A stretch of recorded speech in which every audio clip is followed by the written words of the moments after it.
Continuando con nuestro programa de este primer seminario digital estudiantil, queremos recordarles que para aquellos que hayan tenido alguna dificultad para poderse conectar, lo pueden hacer también a través de Facebook, a la página del Colegio Nacional de Cirujanos Dentistas, y de esa manera seguir todas las presentaciones mientras reinstalan su señal en aquellas partes de la República Mexicana o en su defecto en los países hermanos de Centro y Sudamérica que están siguiendo esta transmisión. En este momento tengo la gran oportunidad de ser el moderador del siguiente profesor. Qué orgullo, doctor Marino Aquino. Me voy a permitir leer parte de su currícula. Él es profesor de tiempo completo de la División de Estudios Profesionales de la Facultad de Odontología de la UNAM. Tiene especialidad en radiología oral y maxilofacial en la División de Estudios de Posgrado e Investigación, Facultad de Odontología UNAM. Diplomado en Ontología Legal y Forense, Instituto de Investigaciones Jurídicas. Es coordinador del Departamento de Radiología en posgrado y licenciatura en la Facultad de Odontología UNAM desde 1991 a 2019. Es conferencista y autor de artículos en radiología a nivel internacional. Va a presentarnos una plática de sumo interés por la gran importancia que tiene en el diagnóstico estos auxiliares. Nos va a dar la oportunidad de valorar y sobre todo y particularmente el tener un parámetro comparativo que nos permita sumar a nuestro diagnóstico la herramienta radiológica como un factor importante. Doctor Marino Aquino Ignacio, una cordial bienvenida a este primer seminario digital estudiantil y a nombre del Colegio Nacional de Cirujanos Dentistas le agradecemos su entusiasta participación para mostrarnos su vasta experiencia y transmitir a toda la comunidad los conocimientos de un área en la que usted tiene el expertise. Doctor, bienvenido y adelante. Muchas gracias, doctor Villavicencio. Quiero agradecerle al Colegio de Cirujanos Dentistas, del cual pues tengo el orgullo de estar cerca de ellos desde mis inicios en esta carrera tan bonita que es la odontología, y bueno, al doctor Ricardo Rey por su confianza y a todo el comité que ha elaborado y ha hecho su mejor esfuerzo por continuar con esta educación a distancia. El tema que voy a tratarles es de interpretación radiográfica de patologías en odontología, y bueno, pues en realidad yo creo que es demasiado extenso este tema, porque nosotros normalmente vemos radiografías en todos lados, vemos radiografías de todos tipos, en todos lados se toman radiografías, etcétera, y todo mundo que trabajamos la odontología sabemos que hay una gran diferencia entre la situación médica y el odontólogo, puesto que el odontólogo es su propio técnico radiólogo, podríamos decir. Tenemos una plática que se llama de la periapical al cóndil y que bueno, es muy extensa también, ya la hemos presentado en otras ocasiones, y bueno, simplemente nada más para comentarles, y vemos esta imagen, donde vemos esta imagen periapical o la radiografía dentoalveolar, en donde estamos viendo las limitaciones de una lesión con un halo radioopaco y su interior es radiolúcido, pero ya no podemos ver más allá de esto. Esa es una ventaja que tiene la radiografía periapical, que nos va a mostrar a nosotros las estructuras anatómicas, que es el diente, su hueso más cercano, sus estructuras más cercanas, pero nos va a limitar una visión más amplia. En la otra radiografía nosotros podemos observar también unos dientes incluidos, ya con unas imágenes radiolúcidas ahí que nos llaman la atención, etcétera. Y bueno, pues ahora en la actualidad ya existe la tomografía con BIM, que si ustedes se dan cuenta en la reconstrucción tridimensional, pues podemos ya ver los dientes individualmente, haciendo los cortes que se necesitan, podemos hacer una imagen o unas vistas personalizadas del diente o de la zona que nosotros queremos tener. Entonces, eso es muy importante para nosotros, saber aplicar en qué momento vamos nosotros a requerir del estudio radiográfico, cómo aplicarlo correctamente.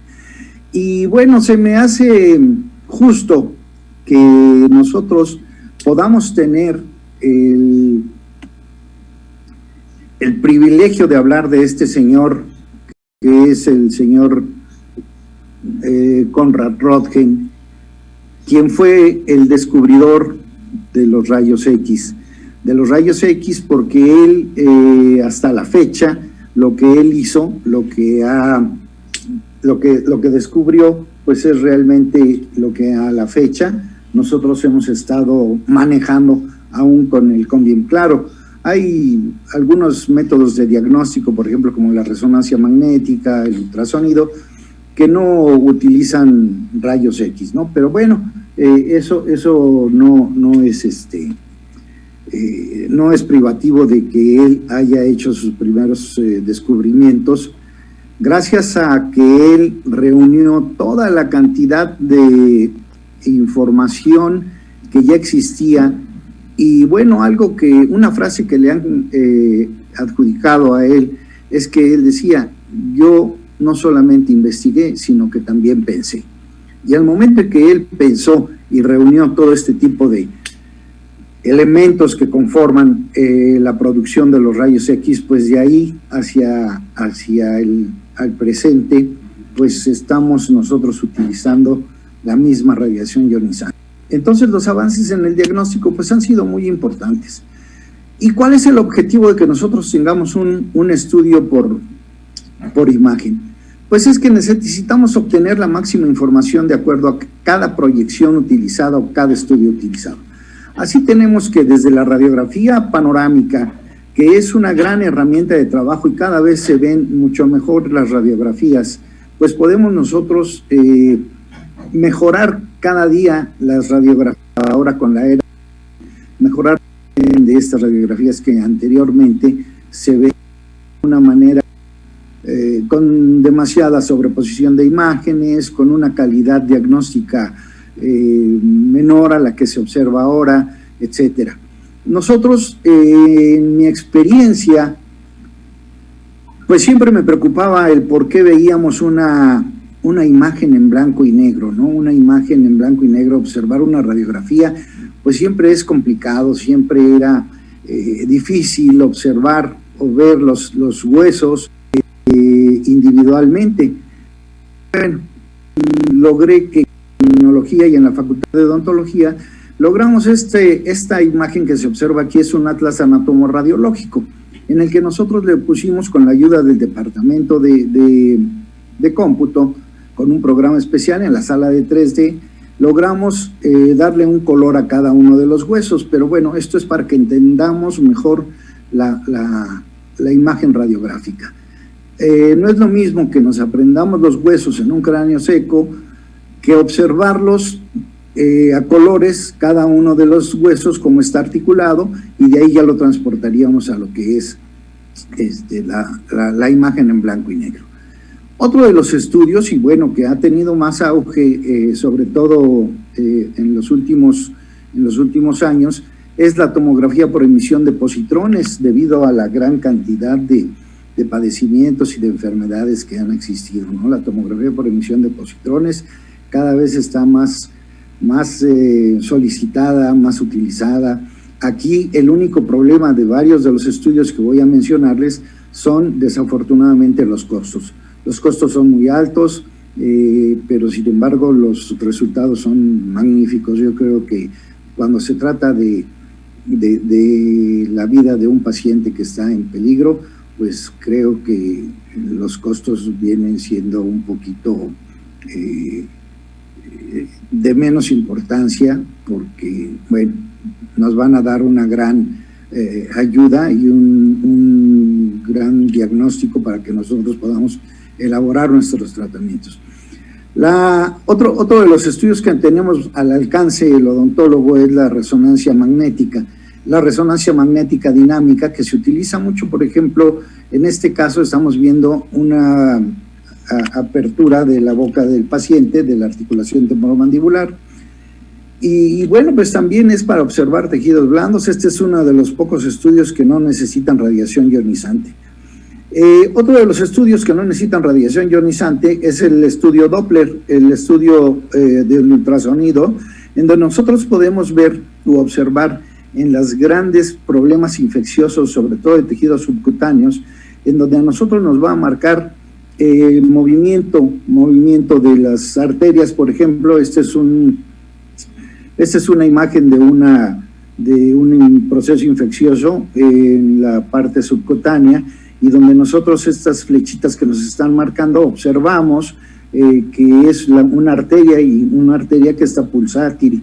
Entonces podemos congelar esa imagen o lo podemos ver en tiempo real. La tomografía axial computarizada se ha utilizado ya desde hace 20, 25 años más o menos, y bueno, es muy útil para que nosotros podamos observar las extensiones de las lesiones. Vean, este es un corte axial de la mandíbula, y sin embargo, bueno, pues podemos observar el enorme tamaño que tiene esta lesión o este tumor tan grande que se observa aquí. Y lo que se está manejando al día de hoy, pues simplemente es la tomografía en 3D o con BIM, en la que nosotros podemos hacer varios cortes y podemos obtener hasta 600 imágenes más o menos de una tomografía en los diferentes cortes que nosotros vamos a manejar. Pero sin embargo, nosotros seguimos siendo los odontólogos que usamos la radiografía dentalveolar, la intraoral. Esa radiografía simplemente va a ser nuestra princesa, le seguimos llamando nuestra princesa de la odontología en radiología, porque es lo que tenemos a la mano y lo que trabajamos, como dije anteriormente, es la herramienta con la que nosotros trabajamos casi al diario. En los consultorios dentales siempre existe siempre va a existir un aparato de rayos X, o la mayoría de las veces existe, y bueno, nosotros obtenemos nuestras propias imágenes, ¿no? Aquí tenemos que, bueno, pues nos van a mostrar las piezas dentarias, sus porciones coronarias, la raíz, así como el tejido óseo de sustento, y vamos a evaluar en ella las principales cuestiones anatómicas entre la dentición decidua y la permanente, presencia de alteraciones dentarias, tales como lesiones por caries, obturaciones mal ajustadas, o ver si están correctamente ajustadas, forma y tamaño de la cámara pulpar, el número de raíces, etcétera, todo lo que puede ser anormal en un diente. Inclusive aquí pues podemos ver que hay un odontoma, un pequeño odontoma, donde claramente la imagen nos está mostrando que hay 4 dentículos, que es no es otra cosa más que un odontoma, ¿no? Así nos los marca la imagen, y un diente incluido, por ejemplo, y las lesiones apicales, que son muy frecuentes o con lo que casi a diario estamos trabajando nosotros.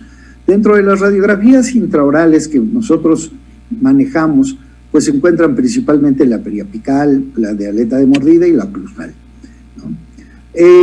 Las técnicas, bueno, pues nada más como recordatorio, acuérdense que tenemos nosotros 2 técnicas, la de planos paralelos, la técnica de bisectriz, y la experiencia y los principios geométricos para la formación de la imagen nos indica que la mejor técnica y la que nos va a dar más isometría e isomorfismo es la técnica de planos paralelos. Aquí nosotros podemos observar el ápice de ese premolar, estamos viendo el ápice del premolar, en donde la técnica de planos paralelos vamos a ver mucho mejor el espacio del ligamento periodontal, el ápice del diente, a diferencia de la técnica de la bisectriz. Ok, entonces, para que nosotros vayamos viendo cuáles son los principales tumores que se reflejan en esto, normalmente son los odontogénicos y los no odontogénicos, es lo que nosotros vamos a hablar ahorita, dependiendo también del tiempo. Tenemos una gran cantidad de material, una gran cantidad de casos, y quise poner los más significativos. Espero que sea de su agrado esto y que sea de su interés, porque, bueno, les repito, hay una gran cantidad de casos que se dan todos los días. Entonces, estamos de acuerdo en que los tumores se clasifican de acuerdo a su origen y que pueden ser odontógenos y no odontógenos. Partiendo de esto, también tenemos que por su comportamiento pueden ser benignos y pueden ser malignos estos tumores. Y vamos a ver algunos de los ejemplos, como ya les decía, de las principales lesiones de los maxilares. Dentro de los odontogénicos tenemos que hay las imágenes líticas, que pueden ser uniloculares, multiloculares. Dentro de las uniloculares, pues está el quiste radicular, el quiste residual, el folicular, etcétera, la mayoría de los quistes. Y dentro de los multiloculares, pues tenemos que está el queratoquiste odontogénico, el ameloblastoma, el mixoma odontogénico, tumores de células gigantes, la osteomielitis, que bueno, aquí podríamos decir que no son multiloculares, sino que ya vamos a ver unos ejemplos de su característica realmente, en donde se ven imágenes de forma horizontal, radiolúcidas y radiopacas. Por ser un proceso infeccioso muy agresivo, pues es que se llega a presentar de esta manera. Y también dentro de estas mismas tenemos a las lesiones blásticas o mixtas, que acuérdense son radiolúcidas, perdón.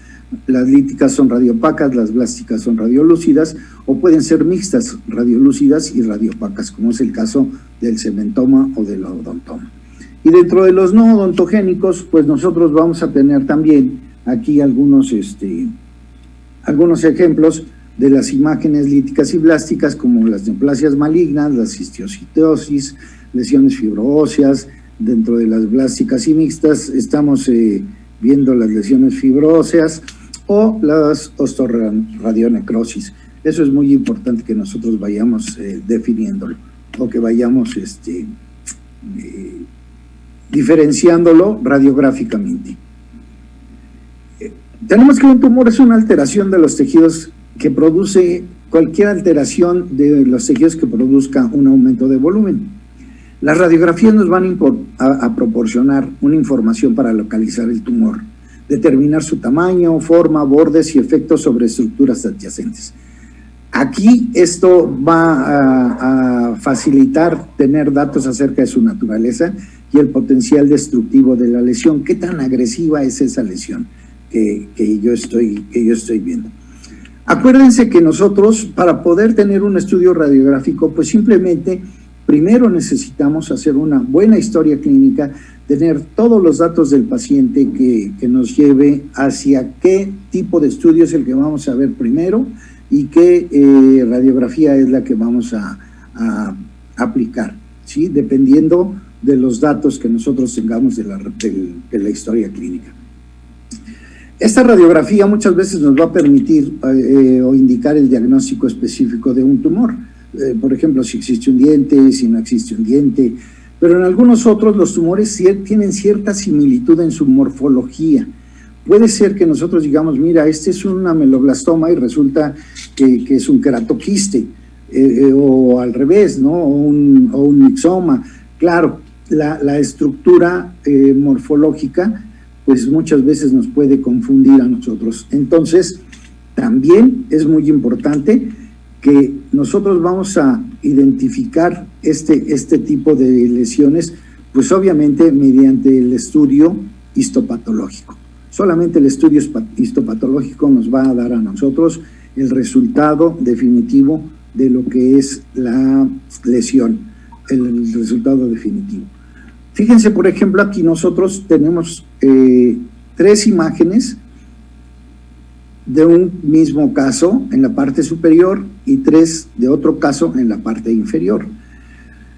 ¿Qué ¿Qué tienen en común estos dos casos, estas dos imágenes? Una, bueno, pues que en los dos existe un diente, si se dan cuenta, en los dos existe un diente. En la imagen oclusal, nosotros estamos viendo que hay una expansión de la cortical ósea, ¿sí? Y el diente, bueno, no lo estamos observando claramente aquí. Sin embargo, en esta imagen inferior, estamos viendo que también hay una imagen bien definida de bordes radioopacos que están rodeando a la a la lesión, perdón. Está un diente incluido y en su interior, pues se observa una imagen, no le podríamos llamar lúcida. Sin embargo, estamos viendo que ya no hay también hueso en esta zona, pero si nos vamos a la radiografía periapical, pues estamos observando también el diente incluido, la lesión que está bien delimitada, que es una lesión, nos indica al momento de que es una lesión bien delimitada, que es una lesión de tipo benigno, ¿sí? Sin embargo, aquí si se dan cuenta, bueno, pues está completamente radiolúcido y no se observa nada en el interior, a diferencia de esta otra en la que nosotros estamos viendo como un puntilleo en la zona interna de la lesión, ¿sí? ¿Esto qué quiere decir? Que aunque sean casi semejantes las imágenes, pues obviamente estas imágenes no es lo mismo. Uno es un quiste de tipo dentígero y el otro es un tumor odontogénico adenomatoide, que creo que ya ahorita en la nomenclatura cambió de nombre, ¿no? Pero es muy importante que nosotros veamos para hacer el diagnóstico dónde empieza la lesión, dónde empieza esta destrucción ósea. Miren, por ejemplo, aquí en esta imagen superior, nosotros estamos viendo que está a nivel del cuello del diente, que está incluido, ¿sí? Y hay una expansión hacia la parte externa, la parte vestibular de lo que es la cortical, el hueso cortical. Y en la parte de la periapical, pues vemos también igual de la misma manera una imagen radiolúcida con sus bordes radioopacos, como les decía. Y aquí, a diferencia de la superior, es lo que va a hacer la diferencia en el diagnóstico radiológico, independientemente de que lo confirmemos histopatológicamente, como les comentaba. Vean cómo la lesión o la línea radioopaca que nos está marcando a nosotros esta lesión, pues es prácticamente en el tercio apical del diente. Es un inicio muy diferente en cuanto a la lesión que estamos observando arriba y abajo. Y en la parte de la radiografía oclusal, pues nosotros estamos observando que no hay una expansión como lo existe en la parte superior, en el diente superior. Entonces, esas son dos imágenes que pueden ser muy similares en su diagnóstico y que en algún momento nos pueden confundir, siendo que además también son diferentes en su origen y en su contenido. ¿Cuáles son los resultados radiológicos que debe de contener la información siguiente? La localización y extensión de la lesión. Si es radiolúcido contra radioopaco, características del tejido lesional, cómo son los márgenes de la lesión, cuáles son las estructuras de soporte de los dientes, cómo están esas estructuras de soporte de los dientes, qué relación tiene con los otros dientes y cómo están las corticales. Eso es muy importante. Si nosotros no conocemos la anatomía normal, difícilmente vamos a ver el inicio de algunas de las principales patologías o de algunas patologías que en su inicio siempre llegan a ser radiolúcidas. Y bueno, como dice aquí, la mayoría de las lesiones son benignas, pero es muy importante reconocer cuáles son agresivas o tienen una alta tasa de recidiva y requieren tratamientos más agresivos que conservadores. Los tumores en sus primeros tiempos, como les decía, se presentan como lesiones radiolúcidas, no pudiendo así realizar un buen diagnóstico desafortunadamente hasta que ya la lesión es mayor o ya es más grande. Entonces es cuando nosotros empezamos a distinguir, ¿verdad?, si es una lesión que vaya avanzando muy rápido y que pueda ser maligna o benigna. Y bueno, de aquí es muy importante porque nosotros tendríamos que obtener biopsias representativas de esa lesión que nosotros estamos observando. o que queremos observar. Dentro de las principales lesiones apicales que nosotros podemos observar con una radioopacidad es la osteitis con reabsorción radicular.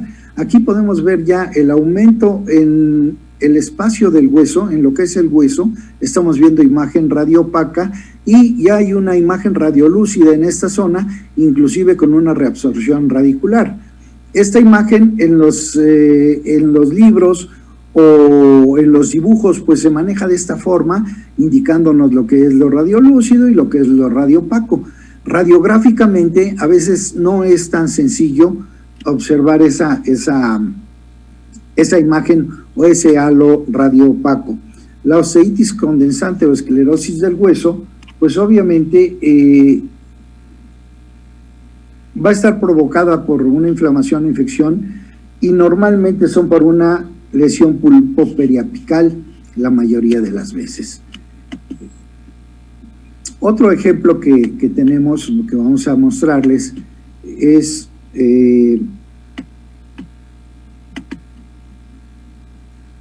la cementosis. Una cementosis, una hipercementosis, cuando nosotros estamos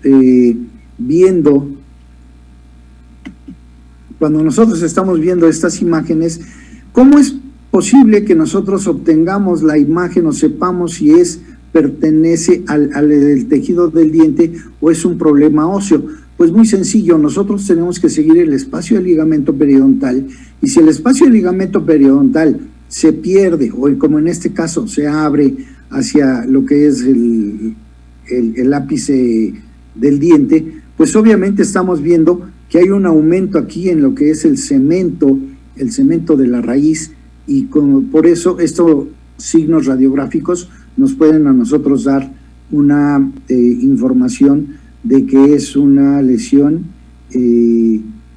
causada por el cemento, ¿no? Causada por el diente, no así por el hueso en sí. Y aquí tenemos un poco más clara la imagen, vean, en un cementoma, donde estamos viendo que el espacio del ligamento periodontal sigue su curso, sigue alrededor de lo que es el cementoma. Aquí lo podemos observar, la imagen radiolúcida, a diferencia de una osteitis condensante, donde el espacio del ligamento periodontal sigue, pero hacia el diente, no sigue hacia la parte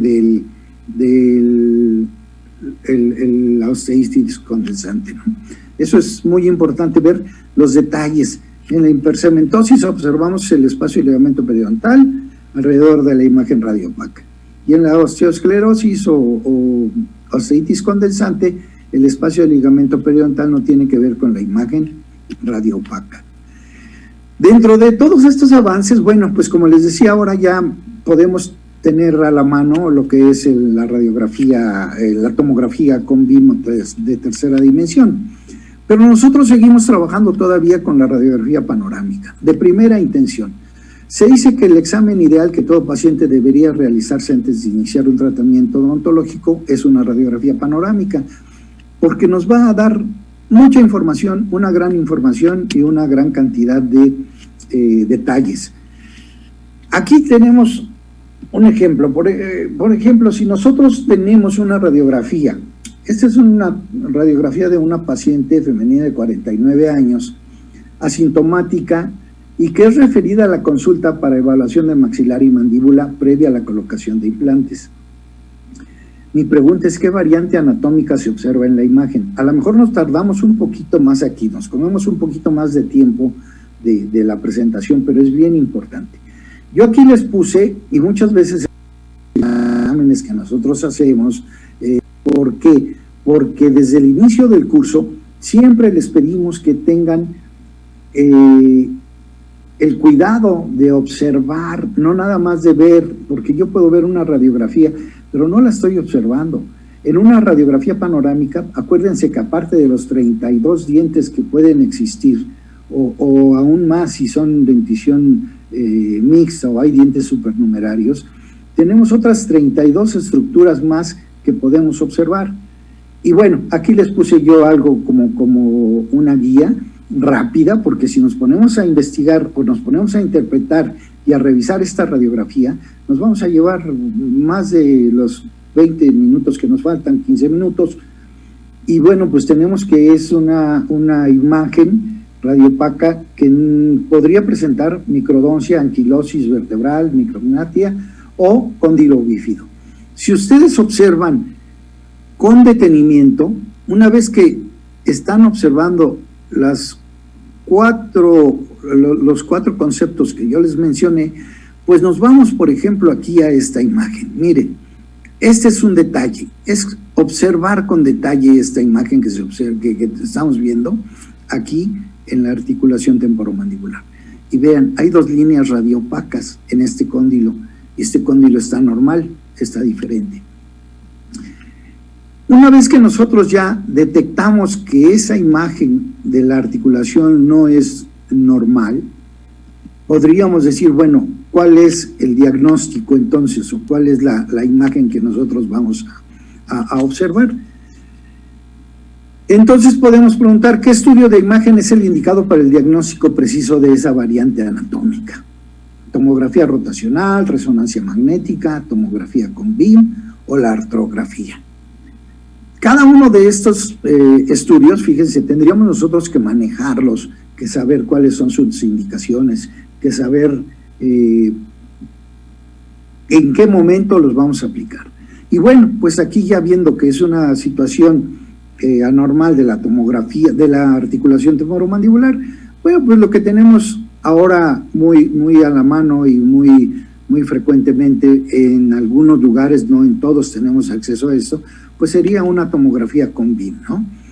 Entonces hacemos varios cortes, miren, hacemos un corte axial, un corte coronal y una reconstrucción tridimensional, y pues nos damos cuenta simplemente que esto no es más que un cóndilo bífido, ¿ok? Entonces aquí es donde nosotros vamos a tomar en consideración qué tipo de estudio vamos a tener, porque no todo lo podemos resolver con lo que es la tomografía con BIM. Sí es cierto que nos da excelentes imágenes, que es lo mejor que nosotros podemos tener ahorita. Alrededor del diagnóstico, nosotros debemos de ver cuál es el estudio preciso y el que tenemos más a la mano y el que le conviene más a nuestro paciente. Por eso nosotros debemos de tener la información y debemos de tener la información, como les decía, de todas las estructuras anatómicas que vamos a observar en una imagen. ¿Y cómo es posible que nosotros la veamos? Bueno, pues dependiendo también de la proyección que nosotros queramos. En las estrategias de diagnóstico se van a centrar alrededor de la presentación radiográfica inicial, obviamente, como les decía, en la panorámica, y resulta que en dos planos va a ser la radiografía convencional el mejor método para evaluar cualquier lesión de hueso. Aquí tenemos una radiografía panorámica en la que nosotros estamos observando en un plano lo que en la realidad anatómica es un volumen. Sin embargo, nos llama la atención pues algo que no estamos tan familiarizados con observar, porque normalmente conocemos las estructuras anatómicas normales, el conducto dentario, vemos que el trabeculado en la parte inferior es más abierto que en la parte superior, que en el maxilar. Sin embargo, aquí vemos una imagen ovalada, ¿sí?, de color radioopaco, pero que lo estamos viendo nada más de frente. Si nosotros complementamos este estudio con una radiografía panorámica, pues vamos a ver que hay un aumento de volumen, es un aumento de volumen en esta zona, en donde nosotros aquí solamente lo veíamos de una manera plana. Y esto es muy importante porque nosotros podemos ver y orientar más hacia nuestro paciente, ya sea estudios complementarios o hacia algún tratamiento, ver a qué tipo de especialista podríamos remitirlo o enviarlo. Lo mismo con las lesiones de tipo quística. A veces nosotros pensamos que si no tenemos mucha historia clínica, que si no tenemos muchos datos clínicos de nuestro paciente, pues podemos decir, bueno, esta imagen es un quiste dentígero o es un quiste apical. Me ha tocado ver confusiones muchas veces en los diagnósticos porque hay dos imágenes que podrían marcárnoslas, ¿no? Bueno, pues obviamente este es un quiste dentígero, porque pues el que lo está causando es este premolar incluido que se observa aquí. Y nuevamente, si completamos nosotros la imagen, pues vamos a ver que tiene todas las características radiográficas de lo que puede ser o de lo que es un quiste. Un halo radioopaco alrededor de una imagen central radiolúcida, que su contenido pues obviamente no es más que líquido lo que contiene, ¿no? Y radiográficamente lo podemos detectar con facilidad. ¿Qué es lo que debemos de interpretar? Bueno, la localización de las lesiones, ¿en dónde se encuentran?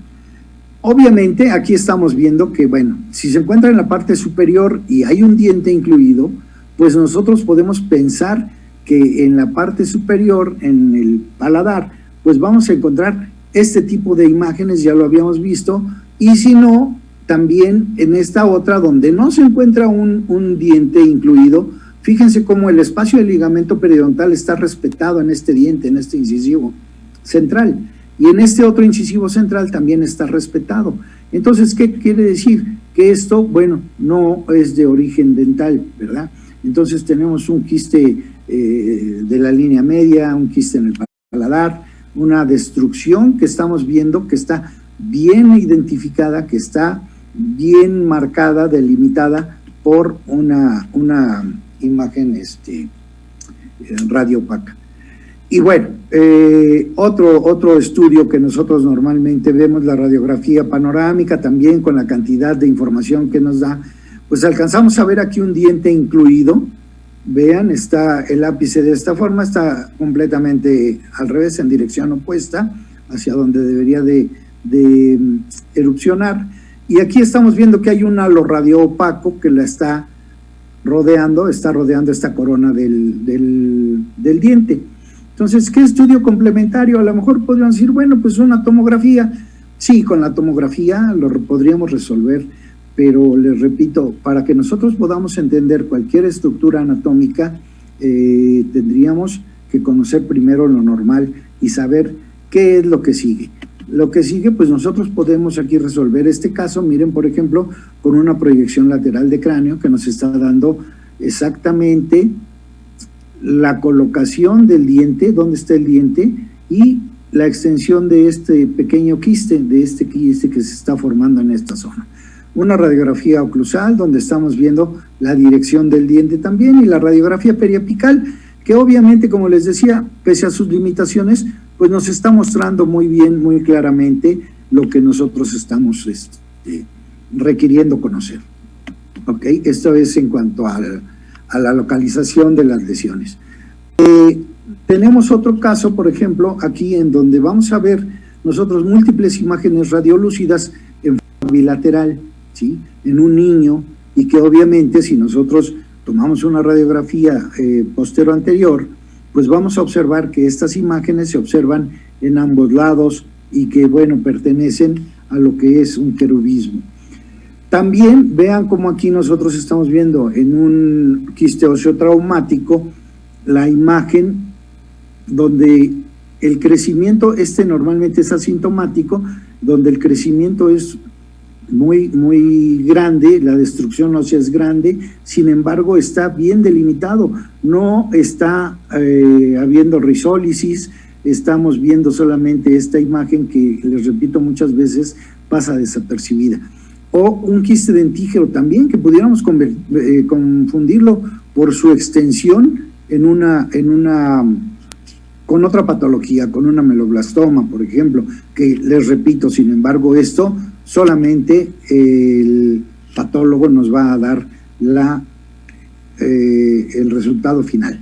La biopsia, el estudio histopatológico es lo que nos va a decir la diferencia entre una lesión y otra de lo que nosotros sospechamos o decimos radiográficamente. La multiplicidad también no es lo mismo ver un solo quiste que ver múltiples quistes, porque aquí nosotros ya podríamos, de acuerdo, vuelvo a lo mismo con nuestro interrogatorio, con nuestra historia clínica, podríamos nosotros pensar ya en un problema de tipo sistémico. Y bueno, aunado a eso, tendríamos que hacer otros estudios, por ejemplo, hacer una radiografía de tórax, ver cómo están las costillas, si hay costillas bífidas. Vamos siguiendo o juntando una cantidad de datos que nos pueden llevar a un diagnóstico más preciso y obviamente, como les decía, conjuntar todos esos datos clínicos, datos radiográficos y datos histopatológicos para poder determinar qué fue lo que nosotros estuvimos viendo.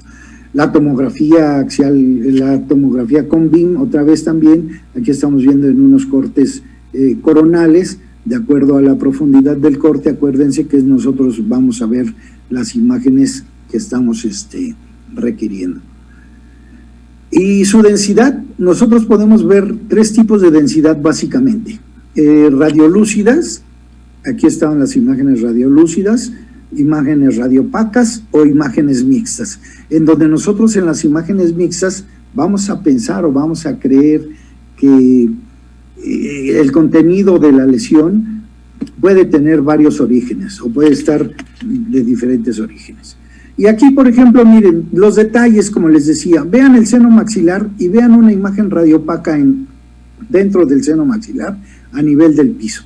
Pareciera una penetración de lo que es el ápice de este molar, perdón.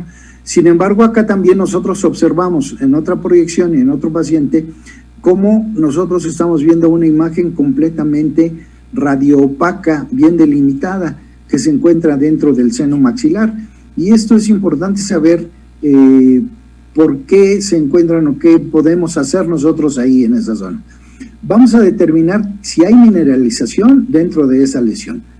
Y si está incluido un diente, por ejemplo, en esta lesión está incluido un diente y vemos múltiples imágenes radioopacas en forma de dentículos en las que nosotros podemos realmente pensar el origen de la lesión, que está combinada radiolúcida y radioopaca por su forma. Entonces ya nosotros no vamos a ver o no vamos a pensar que es un quiste o que es una ameloblastoma, o a lo mejor es una ameloblastoma con alguna otra patología. Y aquí pues también vean las imágenes tan raras que observamos, y les digo raras porque no es común estar observando estas patologías. Sin embargo, vemos que está causada por 2 dientes, 2 molares. Estamos viendo este primer molar y que sería un tercer molar. Y vean la delimitación de las estructuras anatómicas, cómo está bien delimitada, que nos indica que es una lesión de tipo benigna. Lo mismo en esta parte, donde muchas veces son lesiones fibroóseas.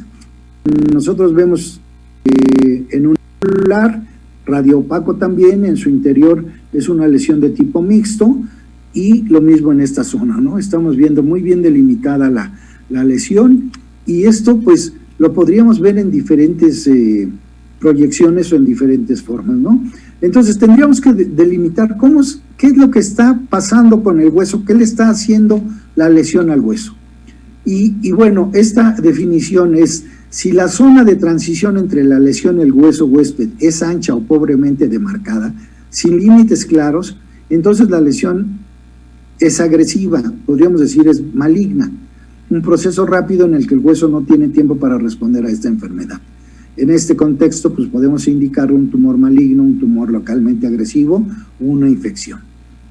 Y bueno, ya nada más para terminar, vean la diferencia entre lo que sería o lo que es una osteomielitis, en donde, como les decía, estas partes, esta destrucción de hueso se está dando muchas veces por lo que es el proceso que va destruyendo a toda la cortical del hueso, y tiene bordes irregulares y pareciera una lesión de tipo maligno. Sin embargo, bueno, la historia clínica, como les digo, los datos que nosotros consideramos importantes, pues nos va a decir realmente que es una lesión de tipo infeccioso. Sin embargo, vean lo que es una lesión de tipo maligno, en donde nosotros estamos viendo un aumento de volumen de tejidos blandos en esta zona, ¿sí? Y una infiltración en el reborde alveolar de esa lesión. Esto es un carcinoma epidermoide que se formó en reborde alveolar y que, bueno, de alguna manera tuvo un crecimiento invasivo hacia la parte inferior. Aquí podemos observar inclusive la fractura patológica que es muy frecuente en las lesiones de tipo maligno. Se ve una especie de como de hueso apolillado. Esa es la diferencia entre una y otra lesión. Miren, dos casos más de osteomielitis, vean la destrucción huesos.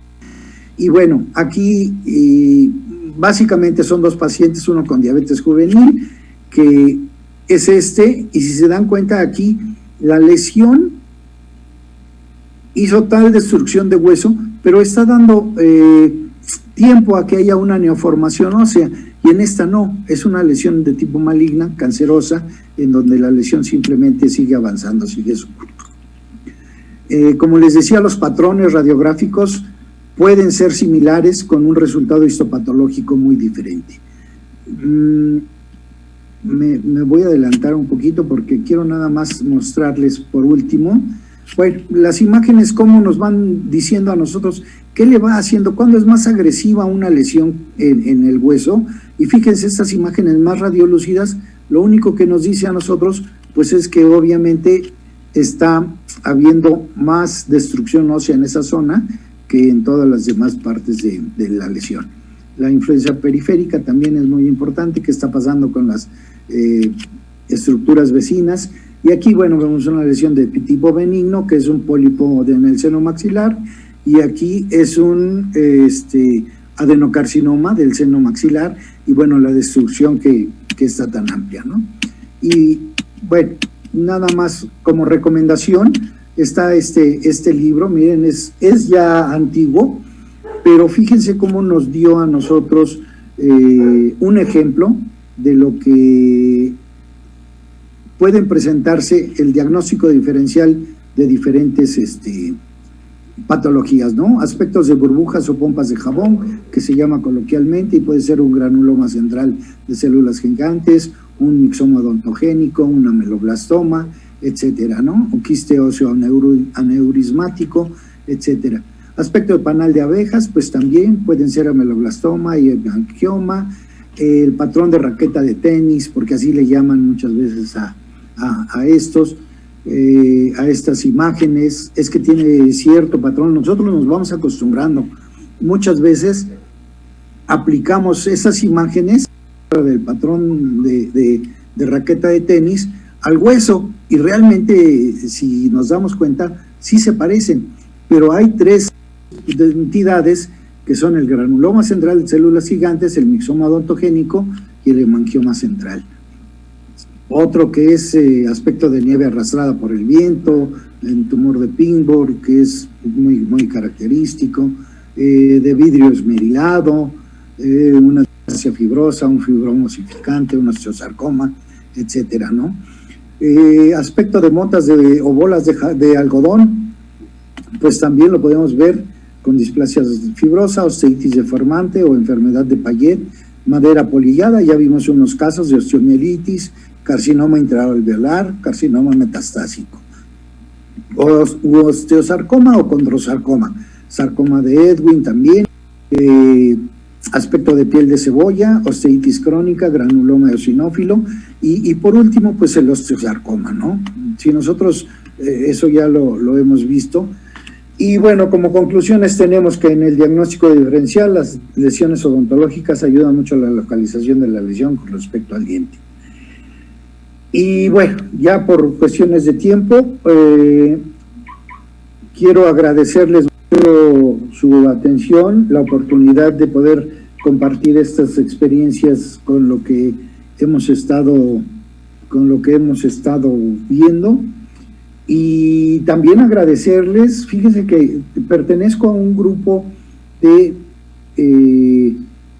una asociación latinoamericana de radiología, y quiero agradecer los aportes que me han dado, sobre todo un maestro mío, porque aunque no lo crean, a mi edad todavía estudio, a veces no es fácil, esto hay que estar al día con día, seguir estudiando y viendo imágenes. Yo tengo el vicio de que cada radiografía que encuentro la veo y la reviso y veo a ver si encuentro algo. Entonces, le quiero agradecer mucho a la aportación que estos compañeros míos, el doctor Hugo Aguayo, la doctora Adalza Hernández, el doctor Andrés Augurto, que son de Perú, de Venezuela, etcétera, por su gran aportación a muchos de estos casos, y que bueno, pues ahora cuando sube uno algo a internet, pues ya sabe que automáticamente puede ser usado por cualquier persona, pero sin embargo creemos todavía un poco creemos un poco en los derechos de autor, que han sido tan pues no sé, tan mal utilizados muchas veces.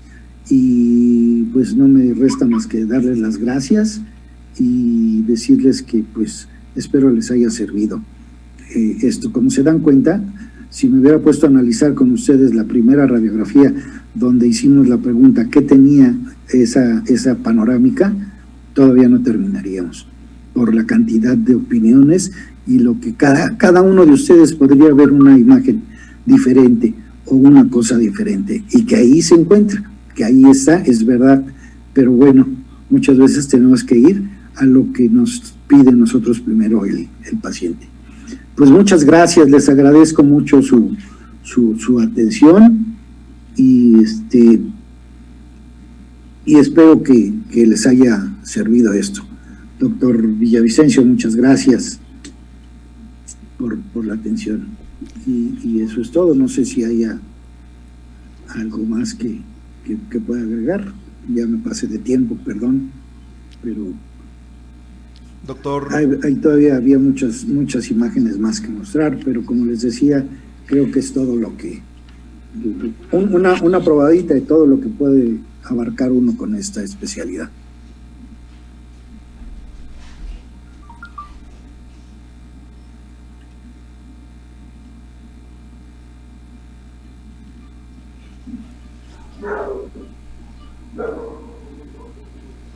Doctor Marino Aquino, en principio felicitarle por su brillante exposición, donde nos ha hecho un análisis muy amplio de la imagenología y cómo podemos auxiliarnos y apoyarnos para poder diagnosticar con auxiliares tan importantes como estos.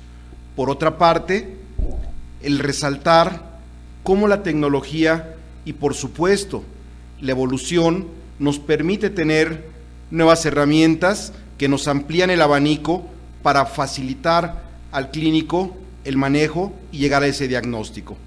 Sin embargo, tenemos que ser claros que no toda la población, no en todos los lugares, esta tecnología está accesible para todos, y el que nos permita ver desde con imágenes convencionales hasta la última tecnología de punta como un elemento auxiliar que puede permitirnos y brindarnos el elemento para entender a qué nos estamos enfrentando, enriquece nuestra formación.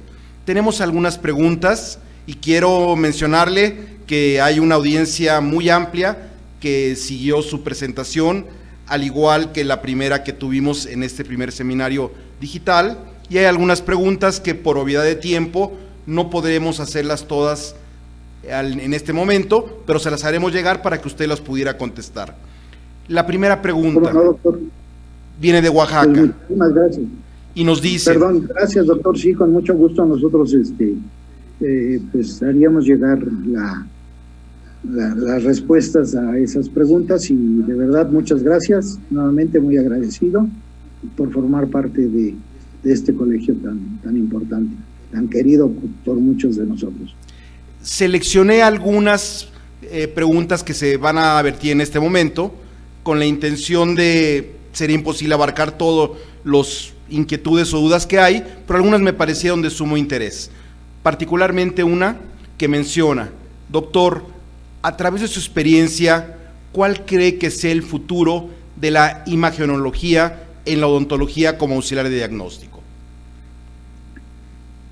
Pues yo lo he visto, y el futuro vendría siendo ahorita hacer digital ya definitivamente lo que es la radiografía periapical. Pero pues vamos creciendo y vamos yo creo que todavía en unos cuantos años, por cuestiones de enseñanza, no es tan accesible para un estudiante recién egresado el tener un radiovisiógrafo o un lector de radiografías digital, pero yo veo que dentro de poco, por las cuestiones económicas, pues sí ya va a tener que ser todo digital. Yo creo que al odontólogo le falta todavía mucha información, y no lo digo de manera de mala manera, sino que le falta mucha información y formación para poder utilizar los medios de diagnóstico como son el ultrasonido, la resonancia magnética, qué aplicaciones tienen para nosotros todo eso, que son muy importantes, y que prácticamente esto ya se está haciendo desde hace poco más o menos 20 años, pero como el odontólogo no lo usa, pues obviamente las casas comerciales no nos apoyan tanto, ¿no?, en ese aspecto. Ojalá que hubiera por ahí ya más protocolos de investigación en cuanto al uso de este tipo de estudios. Yo creo que eso va a ser muy importante. Utilizar, por ejemplo, el ultrasonido, que nos da cosas muy interesantes, muy importantes. Claro, aquí tiene que ver mucho el costo que se tiene en cuanto a los estudios, ¿no?, a lo que se requiere. Pero bueno, yo creo que ya una vez que se empiece a trabajar el volumen y la cantidad de pacientes que lo requieran, pues solitos van a crear esa necesidad o el pago de ese tipo de inversiones que se puede hacer.